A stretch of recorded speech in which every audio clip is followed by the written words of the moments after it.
Wall Street's name has been removed from Canadian dollar bonds. For the first time, there was not a single American bank logo in Ontario's $2 billion bond issue or Alberta's $4 billion mega tender.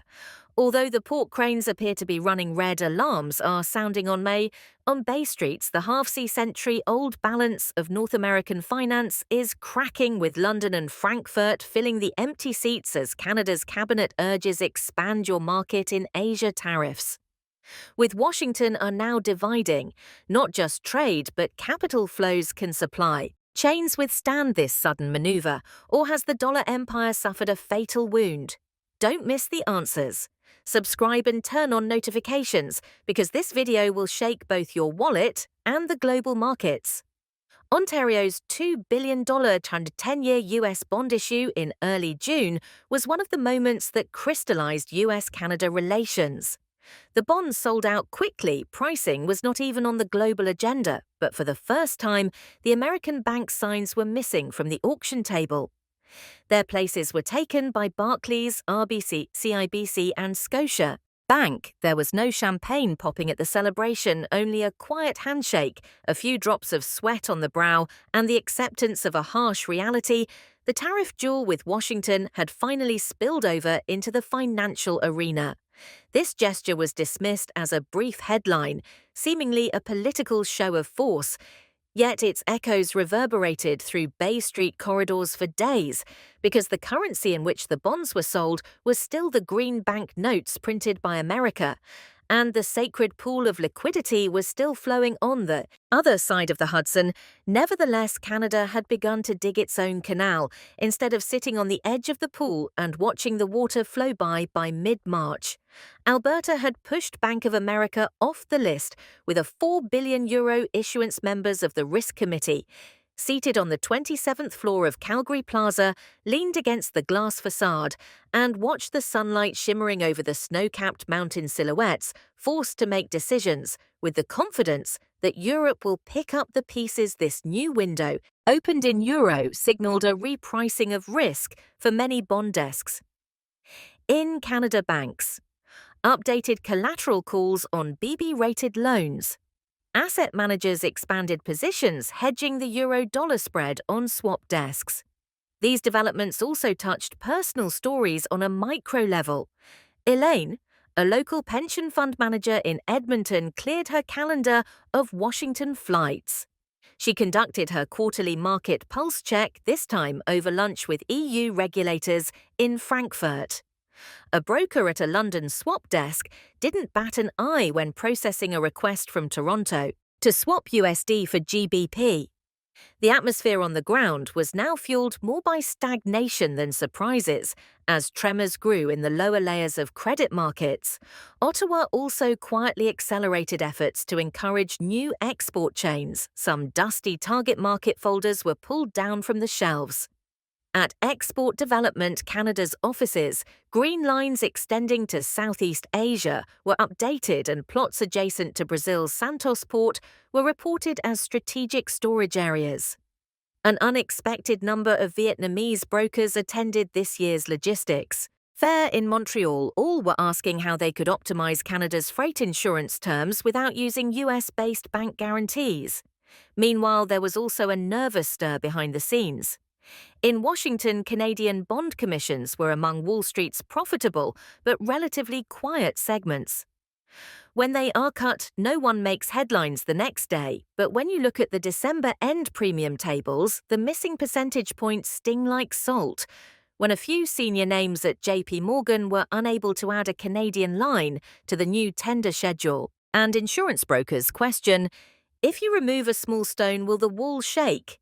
Echoed through the corridors, Ontario's tender restrictions were not limited to the bond desk. A small but critical clause added to the provincial regulations.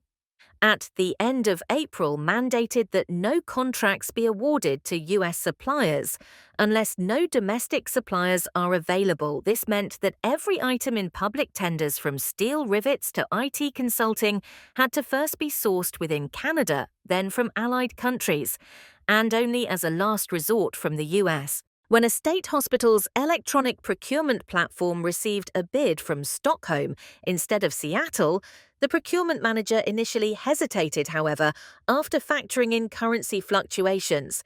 The cost-benefit ratio of Scandinavian solutions in the IT segment became surprisingly attractive. The real turmoil was felt in the lower tiers of the foreign exchange markets. The Canadian dollar had lost value in the first week of the tariff war, then caught its breath. With the rise in Brent oil prices, however, Ontario and Alberta's gradual withdrawal from the US syndication added a technical partial break to the US CAD pars decided to expand their liquidity buffers in their nightly reports, a commodity trading firm in Vancouver passed on the message that it's a bit harder to find dollars after 6:00 in the evening than it used to be. This was the first time such a restriction code had appeared on the table since the 1998 Asian crisis. The repricing of risk in Canadian balance sheets also presented opportunities for local firms. A mid-size solar panel assembly company in Thunder Bay doubled its domestic market share due to additional tariffs imposed on Chinese-made panels. However, the supply chain remained global when copper coil shipments from Shanghai were delayed by 3 weeks. Production lines came to a halt on a Tuesday afternoon as inventory costs and financing burdens fell on small producers. The fragility of domestic gains became evident. A different momentum was emerging in the oil and gas corridor. Alberta set its sights on new oil loading ports in the Gulf, and tanker routes were planned to extend from the Pacific to Asia.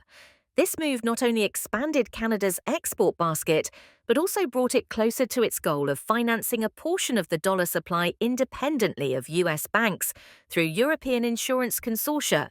Using the Brent basket created a natural buffer for the KD par. However, when risk premiums rose amid pipeline protests, European investors began to take a cautious approach to projects that conflicted with green finance criteria. In this chess game of financial integration, the US still holds the trump card.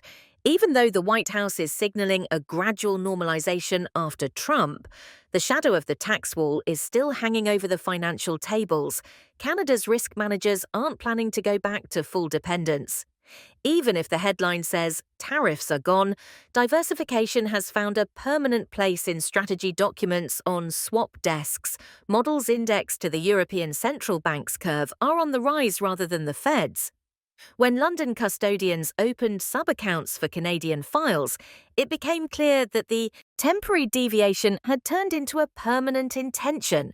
Direct capital flows between Canada and the US remain massive. By the end of 2023, US companies' investments in Canada will approach $500 billion, while Canadian funds portfolios in the US are pushing the $1 trillion mark.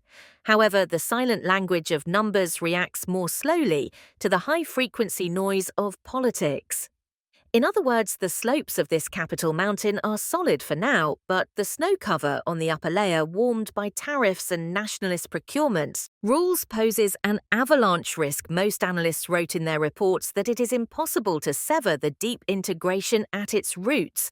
But even a small increase in the risk premium is enough to shorten bond maturities and raise guarantee fees.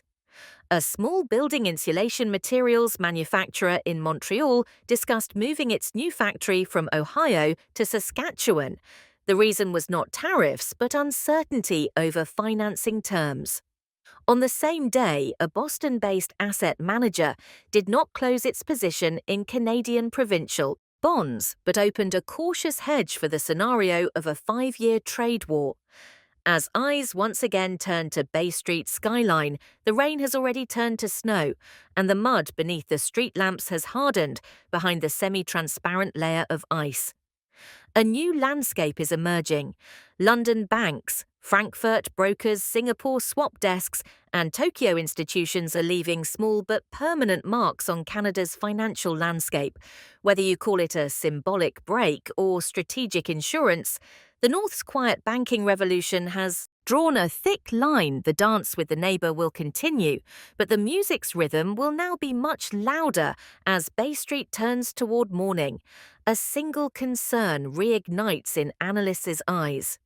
If this polyphonic rhythm cannot find its own harmony, will Canada truly be able to hold its breath beneath the icy water, or will everyone left in the cold water suffocate simultaneously until new pipes are laid? Time will tell, as new veins stretching from the Singapore dollar to the pound, from oil to rare earth metals seek answers. A single sign of blockage is anticipated both in Toronto's granite towers and Calgary's pumping stations.